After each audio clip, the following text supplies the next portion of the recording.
Hi everyone, welcome to the first ever episode of Demand Decoded. Hi everyone, and welcome to episode 5 of Demand Decoded. Hi everybody, welcome to episode 10 of Demand Decoded. Hi everybody, and welcome to episode 15 of Demand Decoded. Hi everyone, welcome back to Demand Decoded. Thanks for tuning in and taking the time to join us today. Hi everyone, welcome to a special episode of Demand Decoded. We're taking a look back at some of the best bits of 2023. It's safe to say that starting this podcast has been one of the most exciting things in 2023 itself. And to have so many great guests on to discuss demand generation in such detail and to engage with so many B2B marketers throughout recording has been a true pleasure. So from myself and the entire team at Blend, thanks so much for tuning in to Demand Decoded. I hope we've been able to provide some value to you this year, and we look forward to bringing you even more content next year. If you have enjoyed the podcast, we'd really appreciate you leaving us a 5-star review and hitting the follow button. It would help us out massively. So let's get into the first clip, and let's throw it all the way back to episode 1, where Phil and I were talking about shifting from gated to ungated content.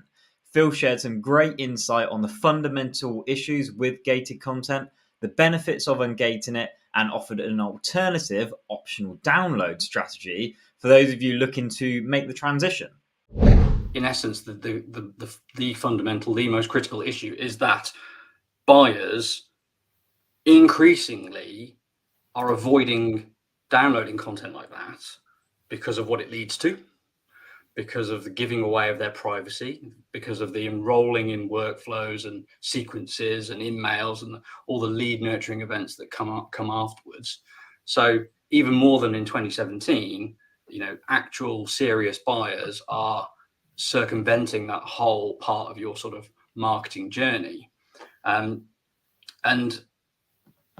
critically, if your buyers are not seeing it, they're not able to infer your credibility, your expertise, your knowledge on the subject from it, because they haven't got the ability to see it.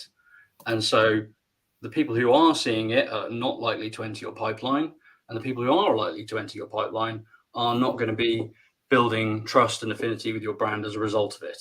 So that's the biggest flaw we've got there. I think the biggest benefit is trust. The trust that you can drive and achieve by letting buyers see that content, see your knowledge laid out without having to give away their contact details for it. Because of course, if they can consume that content, they can build, trust, affinity, preference for you based on it without having to open themselves up to lead nurturing emails, cold calls, and the like. In addition, you've got that SEO benefit, which is if that content is adapted for search engine optimization, Google can now index that content, which it can't do when it's in a PDF behind a form. It can rank it potentially for a pretty competitive short tail term, something informational. And with your blog posts and your social content leading into it, it can really boost your traffic numbers overall.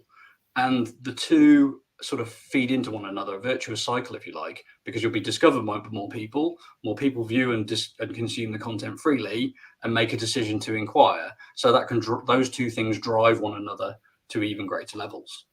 I think it's always sensible to offer people a downloadable version of something, because there are situations and there are mediums where it's preferable, right? So making things easy for buyers, removing friction, is a big part of what we do. So I think having that, and if you go to our pillar pages, you'll find that nearly all of them, if not all of them, are available to download as an option. The question is then, do you use that download as a means of gathering contact data?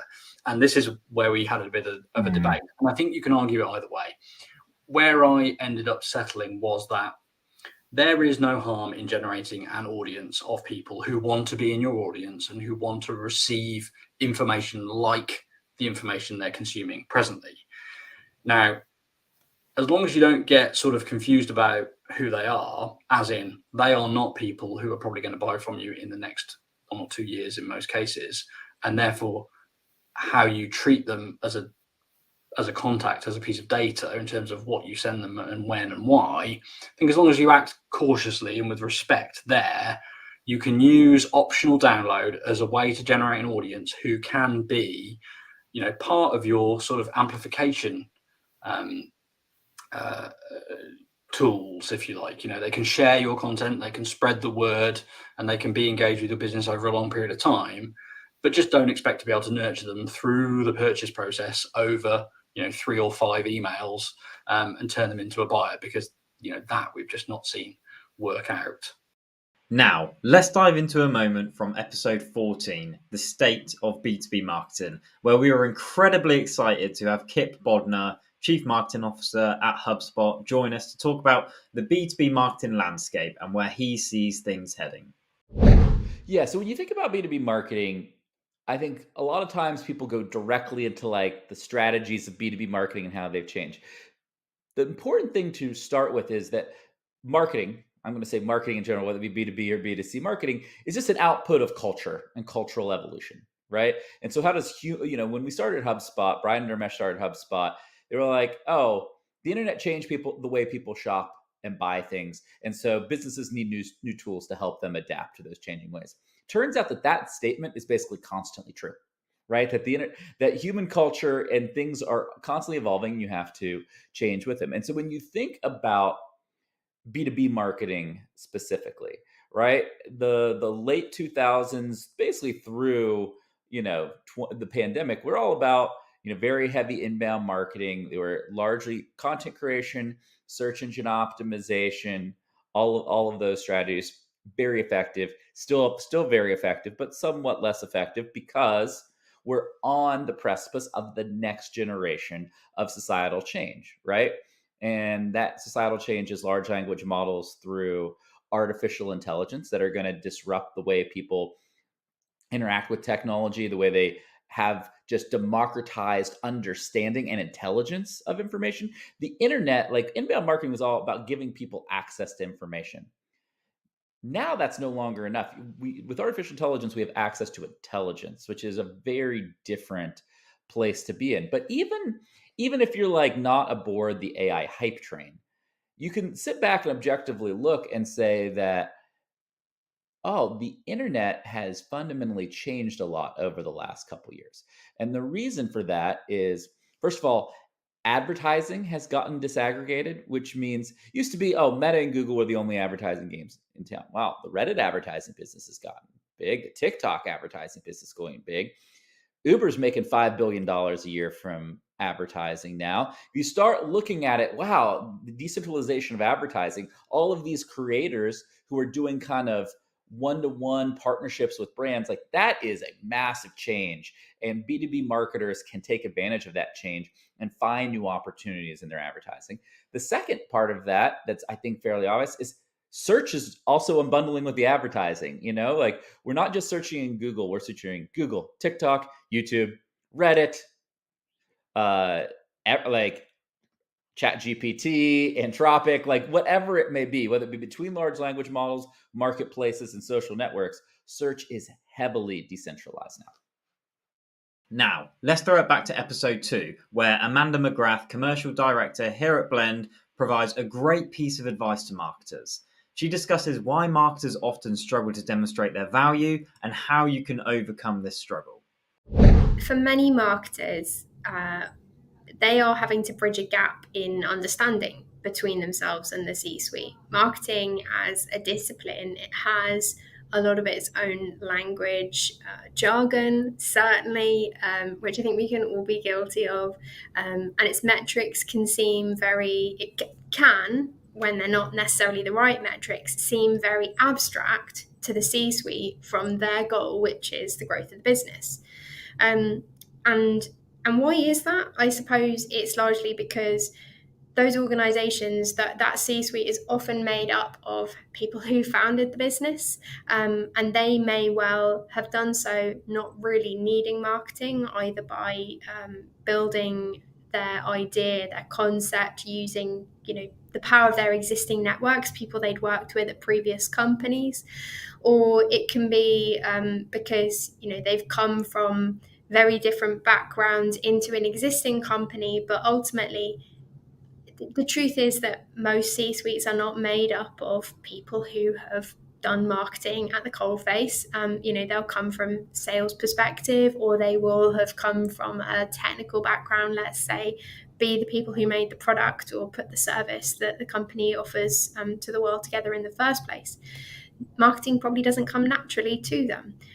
What they are focused on primarily is going to be the growth of the business. And it can, I think, in those kind of environments, seem like marketing is a small piece of the puzzle, if a piece of the puzzle at all. Maybe it's a nice to have, not a need to have in their minds. So you really do have to bridge that gap in understanding. I think that is ultimately why it is so hard for marketers to make ground and feel like they have a seat at the table when it comes to the board, definitely. And certainly when it comes to kind of the initiatives that marketing need to do, when they want to do things like rebrand, build a new website, go to market with a new product, they are often having to make a case for investment that could be perceived as cost, which is a really hard thing to do. You've got to, and to do that well, ultimately you need to have empathy. What does the board want to understand? They ultimately want to understand how what you are suggesting isn't going to make them look better, sound better. How is it going to turn into results, the same results that they look at? So, how does it tie into the business's objectives? How marketers kind of develop that, that's probably another question, but it really does, the real challenge for them is making sure that they are well understood in that space. And the best way to do that is to understand what matters to the C-suite.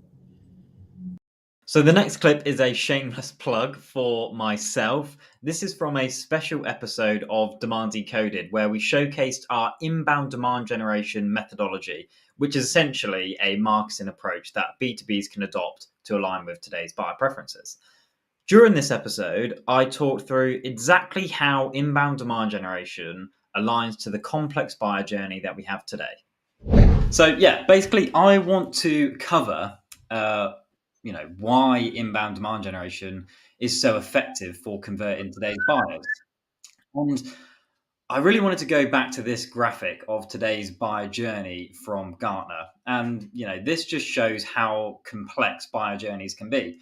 Buyers use different channels in different ways at different times, sometimes repeating actions and jumping around in such unexpected and unpredictable ways. So when you don't look at the buyer journey like this, and instead you look as a traditional linear path, they do step 1, step 2, step 3 in a straight line, and you miss this complex journey, you end up also missing critical elements on the journey too. So instead of focusing on the big picture here, you hyper focus on forcing buyers down artificial funnels to follow a path that you have formed for them to take. And this forces buyers to do things that they don't like and breaks their individual preference for discovery, research, and evaluation. And I mean, really, it results in them looking for information elsewhere, because then that supports the journey that they want to take. So my point is here, the buyer journey is complex. It covers a huge amount of interactions, and that means you need to find a method that somehow touches all of these interactions and aligns with the complexity of the journey that you can see here. And that is where inbound demand generation comes in. So what you're seeing here is an example of inbound demand generation activities. And I want to talk you through exactly how this method aligns to the complex buyer journey that I just showed, the graphic from Gartner that we have today. So firstly, on the left, you'll see the 3 stages of demand generation that Phil just spoke through: create, capture, and convert.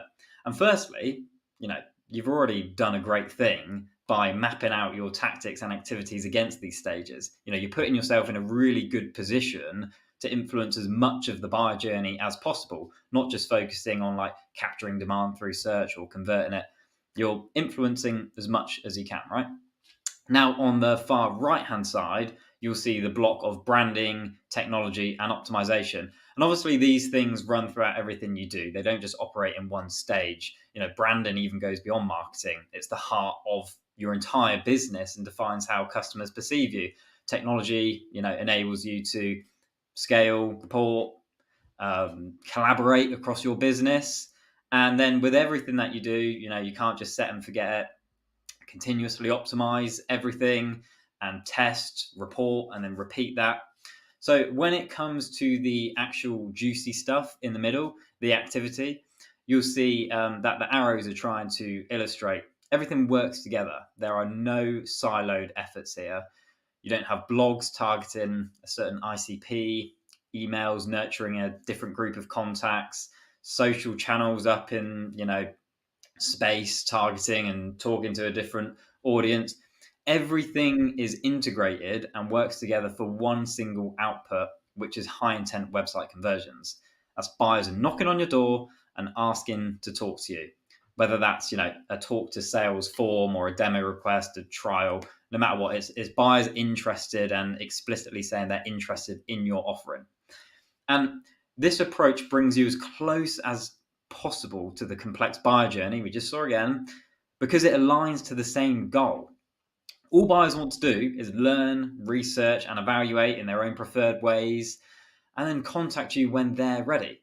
And all we're trying to do here is give buyers everything they need to learn, research, and evaluate, and then give them the easiest path through an exceptional website experience to contact you when they're ready, on their own terms. Next, we have a clip from episode 11, Building a High Impact B2B Community, where we were joined by community expert Katie Ray. She's community director at Metadata and has built a hugely successful community called Demand from the ground up.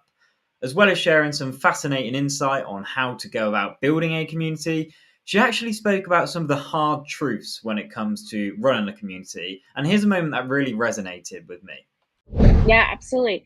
I think one of the biggest hard truths that I always try and hone in on, because it's a tough conversation to have, is while everyone that you talk to at your company will probably be like, "Oh, we're so excited about community," unless there's KPIs tied to it, you're not probably going to get the support that you need. And it's honestly to no fault of their own. It's just the fact that we're all doing so much right now. And unless there's something tied to it, even if you did spiffs, I don't even know how efficient that would be. And so, a company I had worked at before, I remember it was like pulling teeth. And since I wasn't a part of the marketing team, all of my design requests kind of got bumped. And I remember talking with our CEO, and he had no idea that we had launched a community. And he was like, "I'm sorry, who are you?" And I was like, "I've been here almost a year. We launched this community. You let me spend like $75,000. Like, you signed up on all this." And it was like the most upsetting thing, because community has to be a backbone of your company type effort. It has to go top down. And so if you're not able to get the support you need to be able to find people within the company that can help you get it, because you'll find a few people that'll want to help volunteer, and then they just get busy and life happens. You can't be upset at them because it's not really their job. And so unless, like I said, unless you're tying it to KPIs, then it's going to be really, really difficult to get the support that you need. So I think that's a huge hard truth. We're back with Phil again for this next clip from the episode Adapting to Evolving Buyer Preferences for Marketing Success. And in this clip, he talks about the situation with buyer behavior today and discusses the things that buyers really want from you. The situation today is that buyers are, as reported not just by us but by Gartner and others, they're doing much more of the purchase process independently, meaning they're sourcing and consuming information anonymously, privately, without giving up their details, without entering the lead pool, without converting to download stuff that they know they can get elsewhere freely. They're acting in a very unpredictable, non-linear manner. So you can't build a model of the funnel, as it were, and expect each and every buyer that eventually does buy to follow the steps as you precisely describe them. It doesn't happen in that linear direction. They're doing different parts of the research process at a completely unpredictable rate, going backwards and forwards in ways you would never have expected, and not at all in a linear fashion.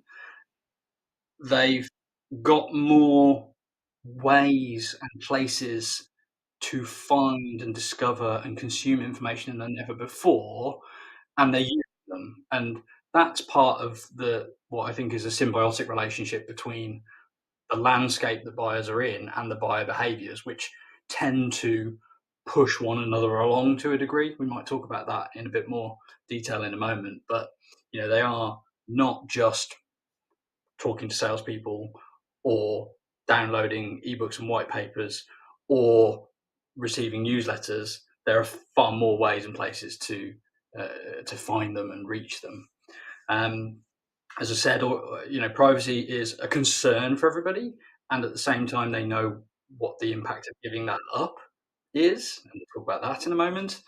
And then, finally, sales processes are still very important, but they are reserved now for the very last part of the purchase process, because they have been, to a certain degree, over many years, burned. Let's face it, by what salespeople and advertisers say, which is not always in their best interests, completely impartial or truthful. Now, I know that everybody watching is always impartial, truthful, and acts in their buyers' best interests, but en masse, buyers' experience of marketing, advertising, and sales is not necessarily that. So it has meant that they've shifted away from trusting and engaging with them earlier. This next clip is from the episode Killer Website UX Tips, where Phil was joined by Jasmine, who is a strategist and certified UX designer here at Blend, to cover the important elements of UX for demand generating websites. In this clip, Jasmine talks about the importance of familiarity and actually gives one of my favorite analogies to date. When we are trying to engage with website visitors or users or buyers, when they're in the researching phase of trying to find what products and services they want to use and buy from, they are going to be comparing you with different competitors. So if we take something like Teams, Slack, and Discord, they are in essence the same service. They have a kind of a chat feature, some kind of functionality that connects with other softwares, and they allow you and your teams to communicate efficiently and integrate with all your different kind of softwares. And if I, as a business, am trying to go out and look for which of these solutions do I want to use, I am going to be going to their websites as part of my fact-finding mission and process in the buyer journey. And based off of what I see there, I'm going to form an opinion about what kind of products and services they offer and if it's right for me. So this fits into the whole user experience things where UX can it's a Venn diagram of lots and lots of different things. So it's the branding, it's the design, it's the way that you engage and interact with the website, but also the kind of messaging and information that you can get when you're on there. So anyone listening or joining in now, if you just open a couple of tabs and you go to those websites, so Microsoft Teams, Slack, and Discord, you're going to see that they are very, very different in the way that they present themselves, but the building blocks, or the very fundamental elements of how they present these pieces of information that's vastly different, is the same. So the user experience of being on the website and finding information is going to be essentially the same. And that's because as website visitors, we have very limited attention spans. I'm not going to go to one of these websites and try to figure out a very funky looking navigation or trying to find where I need to go to get the information I'm wanting. So having that user experience in mind, just saying that simplify things, make it easy for you to find the information, understand if this product is meant for you, that's part of the bigger picture of good UX. So I think if we take another example and bring it offline, away from website, it's still applicable to website, and we think about hotels. So if we visit a Hilton hotel or Holiday Inn, the basic building blocks of what they offer and what you see and experience when you step into that lobby is going to be the same. You go up to reception area, you check in, you get your key card, go to the lift, elevator, and then go up to your floor and check into your room. That is going to be the same. It's the same building blocks. But when you're there, the branding and the design and all of those elements, they breathe and feel and give you different perception of what a stay at the Hilton or a stay at the Holiday Inn is going to be.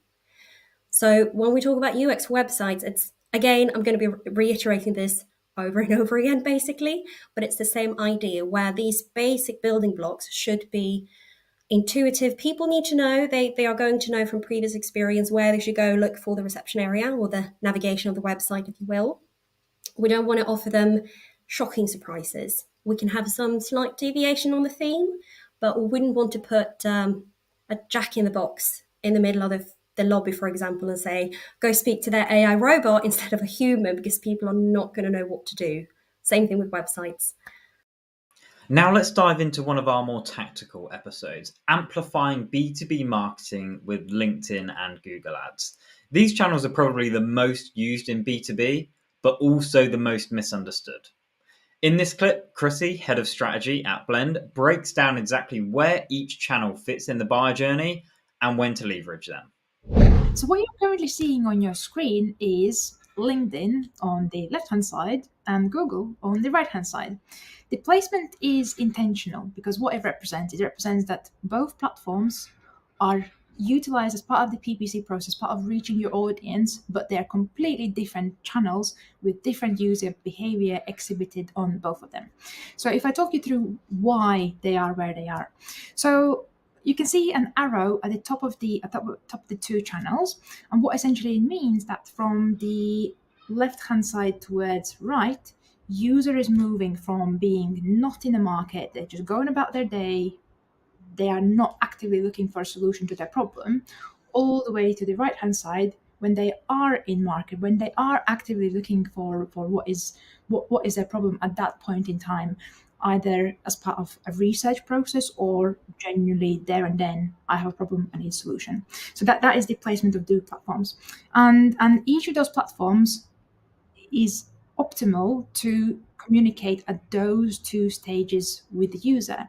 And to illustrate maybe through a reverse example, you would not be utilizing Google to create demand about something that has no search volume, for example, because there are no users looking for that particular solution to the problem. And vice versa, you would not be utilizing LinkedIn to sell items that solve the problem there and there. You would be more of a top of funnel and middle of the funnel to use that comparison platform. And yeah, in generally, both platforms are absolutely crucial in reaching your target audience because of these different stages where the user is. And of course, maybe we will go into more detail about the specifics on each. So maybe I'll leave this here.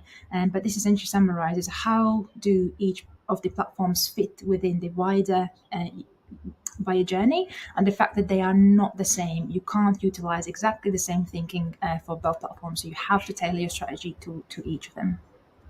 This next clip is from the episode Unlocking the Untapped Potential of Your Current Website. I thought it was an important one to include because we haven't spoken much about SEO a huge amount on the podcast this year, yet it's still such a vital element of demand generation. It doesn't get the love it used to, but that doesn't mean it doesn't work anymore. In this clip, Phil talks about the importance of different types of website content and the power of internal linking to capture demand in search. And so when it comes to SEO, I think it's important to really think clearly about where the different types of content that are on your website fit into the buyer journey, into the purchase process. And let that guide your thinking about how much you invest in its presentation, how you lay it out, how you structure it, design it, and organize it, and so on. In the context of SEO, that means using articles, blog articles, for example, to target long tail queries that your buyers are using as part of the research process. Blog articles still very, very effective at being found by buyers who are asking Google and Bing their questions. So articles aimed at long tail queries, will help you to increase your SEO footprint in a way, get more buyers onto your site around the context of their problems and the diagnosis that they're going through. So that's important. But the role of that content is not only to get those people in at that stage, is to support your discoverability for shorter, more competitive, commercial, and to some degree informational keywords. So the things that buyers use when they're further along the purchase process. And this is key, so you need your website pages, your services, your products, your solutions to be found when buyers enter commercial keywords into search engines. And the better you are found, the higher up you are, the more quality traffic you're going to receive and the more opportunities you're going to have to create pipeline from those visitors. And the number one way to do that, before you tackle anything else, is internal linking. And so, one thing that I encourage a lot of people to do is think about the keywords that describe in buyer language their offering, their solution, which are ultimately the keywords they want to be found for, and see how well they've internally linked around that term. So go to Google, type in site : your domain, and then the keyword that you need to be found for, and Google will return all the pages on your site that feature that keyword, most of which will probably be blog articles. Now check how frequently, how consistently you match exactly that keyword in those articles, if at all, to those commercial pages and those informational pages that are expected to rank for it. And in most cases, it's a huge opportunity. There's next to no exact match internal linking for the keywords that we want buyers to find us for. And if you go through and you implement that, and if you've got a large backlog of content on which to do it, even more important and even better, you can really, really impact where you're found, in the search results for those really, really vitally important commercial keywords. So exact match internal linking, which Google and other SEO tools can tell you exactly where your opportunities to do it are the first thing to take care of before you move on to other more nuanced versions of internal linking and SEO, such as linking between your blog posts and linking semantically to your keywords. Get that basic in place, and many times you'll be really surprised and impressed with the result that you get. I know I'm awful, because here's another shameless plug of myself talking through our content framework. But in my defense, I thought it would be interesting for you to hear how we create such a huge amount of content that drives consistent inquiries for us. Also, if you're watching on YouTube, you'll probably see that I'm a big fan of this checkered shirt and happen to have it in multiple colours. So yeah, enjoy me talking through how we produce content like this consistently at a large scale that drives inquiries. So yeah, I suppose what is our kind of content framework to kind of churn out a lot of content quite easily, but it's highly engaging, it gets a lot of reach, and yeah, it drives inquiries for us. So let's start with this, what we're doing right now. So we've started this LinkedIn Live series called Demand Decoded, but it wasn't kind of just a finger in the wind kind of guess, like, oh, LinkedIn have a live streaming kind of capability, like, let's use that. There was actually some thought behind it. So why did we choose LinkedIn Live as a format for us? So a few reasons. One, it allowed us to expand our reach significantly. Like we have a decent database of contacts that we could have, promoted events to and things like that. But we actually knew more of our potential buyers and our audience, our market, are all on LinkedIn. So that's a great channel for us to use to amplify our events, to increase brand awareness, increase affinity for us. And that's ultimately where our audience are. So boom, LinkedIn tick the box for audience. The second point was you don't require any details to be submitted to actually join a LinkedIn Live event, unlike a traditional webinar where you'd have to, I mean, sometimes you get, tens of fields like asking you for all sorts of information. Even if it's just name and email, though, like having a live event that strips back all of that and just allows people to join, consume the content, go again without ever worrying if we're going to, send them spammy emails or cold call them. They don't have to worry about that. They can just get some hopefully useful insights and go about their day. But remember that we're the people that gave them that insight. And actually, one that I'm not sure many people think about is the retargeting possibilities that come from doing something like this and capturing information on LinkedIn. Like, it actually does allow you to then retarget people who have registered, like, again, within feed consumption, in feed, like video based sponsored ads and things like that. Like, again, we're not spamming anybody here, but it just allows you flexibility and then what you do further on LinkedIn with that audience that have watched your video. And I suppose doing it live was another thing, right? I wanted to pin you down and pin other people down in Blend to a set time that we're doing these things. So often when it comes to content creation and things like that, it can slip the net. It's not necessarily a priority always in everybody's eyes, and that's only natural. Things come up that are high priority, but actually for us, this works great as a way to pin this down for an hour or whatever, create a great piece of content that we can then use in other ways. So yeah, we start with a LinkedIn Live.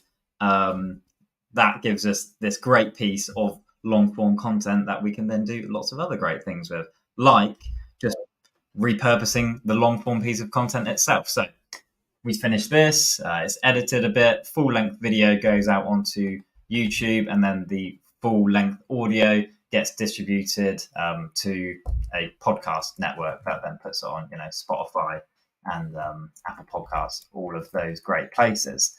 So then that's the long form piece. And then basically we take this live event, split the kind of 2, 3 to 5 core takeaways up into miniature clips that are easily digestible, gives you a bit of flavor for the event, but also just some key insights. Not everybody kind of has the time to sit through a full event like this, and it just helps it be easier to digest. And not a full hour of information often isn't what you actually get back from an event. You usually just take away like 3 to 5 things, and that's just what we distribute basically, and that gets more reach. But we can move on to measurement afterwards.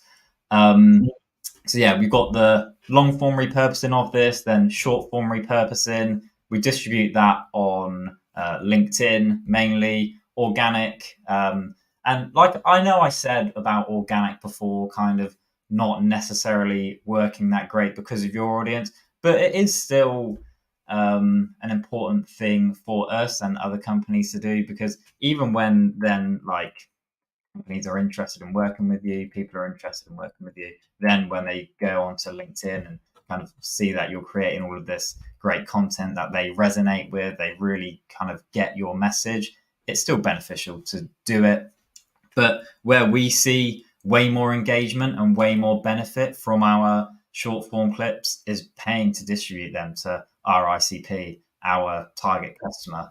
Because ultimately they're the people that resonate most with this, because they're the people we're trying to talk to. So yeah, I mean, we just put them into a cold campaign and then a retargeting campaign based off of that, and just distribute great clips in the feed that they can then consume.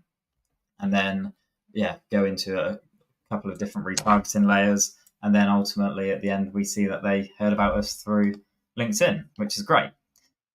The other way that this is then used, which isn't necessarily a natural evolution of the live event, but it's within like blogging itself.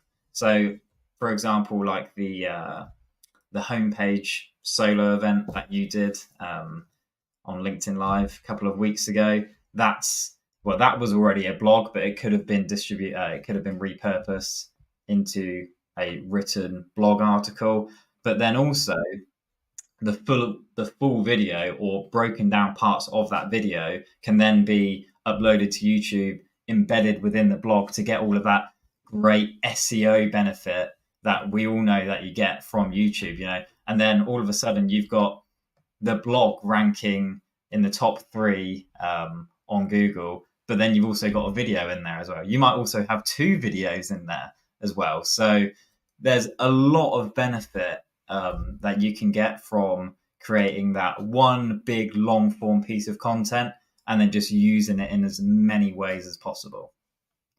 The next clip is from episode 20, 7 tactics that will actually create demand in 2024. In this episode, I was joined by demand gen leader and LinkedIn voice, Sarah Brannock. And this was a really fun episode. We had a great discussion on all 7 of her tactics. So if you haven't listened to the full episode, it's definitely worth going back and listening to that. But here are 2 clips where Sarah talks about the power of personal branding and brand activations. I hear from a lot of marketers that it's a very challenging time to do marketing. Of course, there are so many factors at play that are making it hard to do business in general, right? We have, devastating effects of war. We also have crazy inflation. We have companies, startups in particular, that have raised venture-backed capital in the last few years, and they're trying to live up to high valuations that have been set and, extortionate growth tactics. So it is a challenging time to be a marketer, but I will counteract that by saying it's also a very exciting time to be a marketer. And if you are somebody who is thinking, oh, my same old tactics that I'm constantly using aren't working as effectively anymore, hopefully you will get value from the tactics that we're about to share with you, and hopefully it'll give you a little bit of a source of inspiration going into 2024. So the first one I wanted to start with, Dan, is personal branding. I got one of those little profile badges from LinkedIn as a personal branding voice. So I will humble brag, but really it's a passion project of mine because I think as marketers, we don't do a good enough job of marketing ourselves. And also, I see many CEOs, many business leaders who have started incredible companies, and they're not doing an effective job of marketing themselves and their business in a meaningful way. So some of the examples that come to mind of companies that are doing a really good job of personal branding, whether it's the marketers within their organization or their CEO or other, thought leaders, often it's whoever within your company is going to be interesting to your ideal customer persona is an ideal candidate for personal branding work. And Cognism is one of the companies I think that stands out hugely. The team is based here in the UK, where you and I are based, Dan, so maybe we're a little bit biased there, but hopefully anyone watching in the States has also seen the wonderful work of Cognism. A thing to call out that they've done this year, their CMO, Alice DeCourcy, hopefully I'm saying that right, Alice, wrote a book about being a first-time CMO and then did a full-blown book launch as if she was, an author and working with a publishing house. So I thought that was really impressive and curious to hear whether you also saw that on social, Dana, and what your thoughts are. Yes, so number 5 is brand activations. And I wanted to position this as brand activations rather than, event sponsorships or trade show sponsorship, because as a person who has worked on many different events throughout my career, I think the value of participating in an event is using it as an opportunity to activate your brand. So it's kind of like if you think of like the Super Bowl, you will remember there are usually one or two brands that won the Super Bowl, right? And it's not the team, it's not really the team that's playing on the field, right? It's the advertisers that are really going to battle during the advertising breaks. So if you think of taking that approach to what is the equivalent of the Super Bowl within your industry, there's usually one or two huge trade shows or events that happen throughout the year. And you want to be that company that people are talking about during the trade show, after the trade show. And usually the way to do that is not, being the company that spent the most amount of money. It's usually the company that's most creative. So there are plenty of ways that companies can do this. I think, the more creative and unique, the better. But what we're seeing is companies that are doing pop-ups around these large trade shows is one of the strategies that I've seen very effective this year. So CrowdStrike is one of the biggest cybersecurity brands in the world.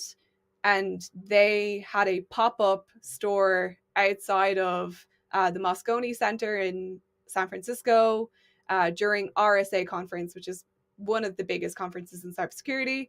And people were just buzzing around that pop-up. They got so much foot traffic. They used the location as an area to serve meals, to deliver content, to have sales meetings. And I think CrowdStrike probably got more value out of their pop-up shop than they did their booth on the trade show floor. So thinking about creative ways to capitalize on an event that doesn't just require, okay, we need to have the biggest booth or we need to spend the most money with the conference organizer. So there you have it. That was some of the best bits from Demand Decoded in 2023. There were so many more clips that I could have added in there, which does make me incredibly proud of the information we're distributing through this podcast. And like I said at the start, if you have found any of this content helpful, a follow and a 5-star review on Apple Podcast or Spotify would be amazing. And I guess, we're excited to bring you even more content in 2024. So we'll see you there.